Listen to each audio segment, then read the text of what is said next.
Hi friends, ಇವತ್ತು ಅವಲಕ್ಕಿ recipe ಮಾಡೋದು ತೋರಿಸ್ತಾ ಇದ್ದೀನಿ. ಇದು 3 ಜನಕ್ಕೆ ನಾನು ಈ ಥರ ಡಿವೈಡ್ ಮಾಡಿ ಇಟ್ಕೊಳ್ಳೋದು.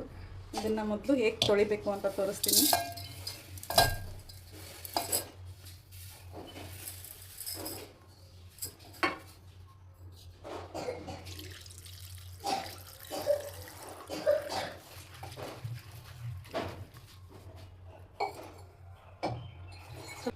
ಈ ಥರ ತೆಗೆದು ಕೆಳಗಡೆ ಸ್ವಲ್ಪ ನೀರು ಬಿಡಬೇಕು.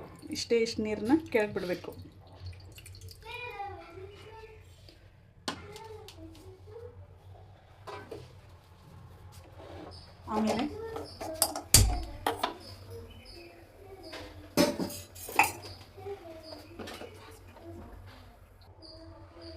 ಆಮೇಲೆ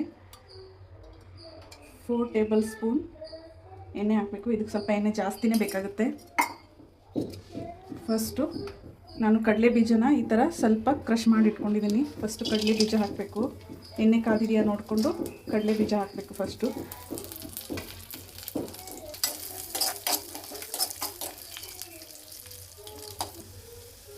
ಸ್ವಲ್ಪ ಈ ಥರ ಬಂದಮೇಲೆ ಇದಕ್ಕೆ ಕರಿಬೇವಿನ ಸೊಪ್ಪು ಹಾಕಬೇಕು. ನಾನು ಸ್ವಲ್ಪ ಜಾಸ್ತಿನೇ ಇಟ್ಕೊಂಡಿದ್ದೀನಿ. ಆಮೇಲೆ 4 ಮೆಣಸಿನ್ಕಾಯಿ, ನಿಮ್ಮ ಖಾರ ಹೇಗೆ ಬೇಕೋ ಹಾಗೆ ಹಾಕ್ಕೊಳ್ಳಿ. ಆಮೇಲೆ ಒಂದು ದೊಡ್ಡ ಈರುಳ್ಳಿ ಎಲ್ಲನೂ ಚೆನ್ನಾಗಿ ಫ್ರೈ ಮಾಡ್ಕೋಬೇಕು. ಇದ್ರೊಳಗೇ ಮಿಕ್ಸ್ ಮಾಡಿ ಸಾಸಿವೆ ಸ್ವಲ್ಪ, ಜೀರಿಗೆ ಸ್ವಲ್ಪ,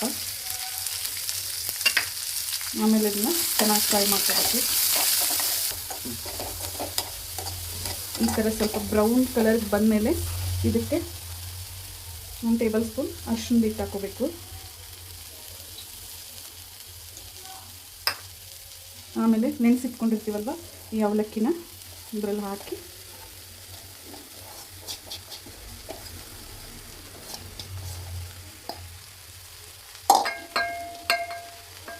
ಇದಕ್ಕೆ ಸ್ವಲ್ಪ ಉಪ್ಪು 2 ಟೇಬಲ್ ಸ್ಪೂನ್, 3 ಟೇಬಲ್ ಸ್ಪೂನ್ ಸಕ್ಕರೆ ಹಾಕಿದ್ರೆ ಟೇಸ್ಟ್ ಇನ್ನೂ ಚೆನ್ನಾಗಿ ಬರುತ್ತೆ. ಇದನ್ನು ಚೆನ್ನಾಗಿ ಮಿಕ್ಸ್ ಮಾಡ್ಕೋಬೇಕು.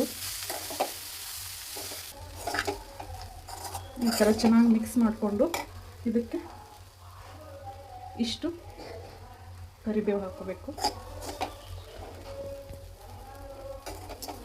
ಕೊತ್ತಂಬರಿ ಹಾಕೋಬೇಕು. ಆಮೇಲೆ ಇಷ್ಟು ಲಿಂಬೆಯನ್ನು ಹಾಕಿದ್ರೆ ಟೇಸ್ಟ್ ಇನ್ನೂ ಚೆನ್ನಾಗಿ ಬರುತ್ತೆ.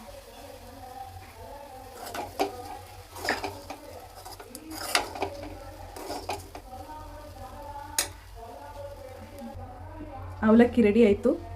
ಇನ್ನು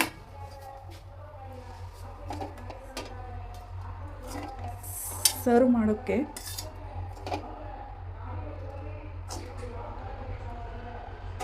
ಇದ್ರ ಮೇಲೆ ಸ್ವಲ್ಪ ಸಣ್ಣ ಶೇವ್ ಬರುತ್ತೆ ನೋಡಿ ಅದು, ಆಮೇಲೆ ಸ್ವಲ್ಪ ಕೊತ್ತಂಬರಿ, ಸ್ವಲ್ಪ ಕೊಬ್ಬರಿ ತುರಿ. ಟೇಸ್ಟ್ ತುಂಬ ಚೆನ್ನಾಗಿ ಬರುತ್ತೆ. ಎಕ್ಸ್ಟ್ರಾ ನಿಂಬೆಹಣ್ಣು ಇಟ್ಕೊಳ್ಳಿ, ಟೇಸ್ಟಿಗೆ ಬೇಕಾದರೆ ಹಾಕ್ಕೊಳ್ಳಿ.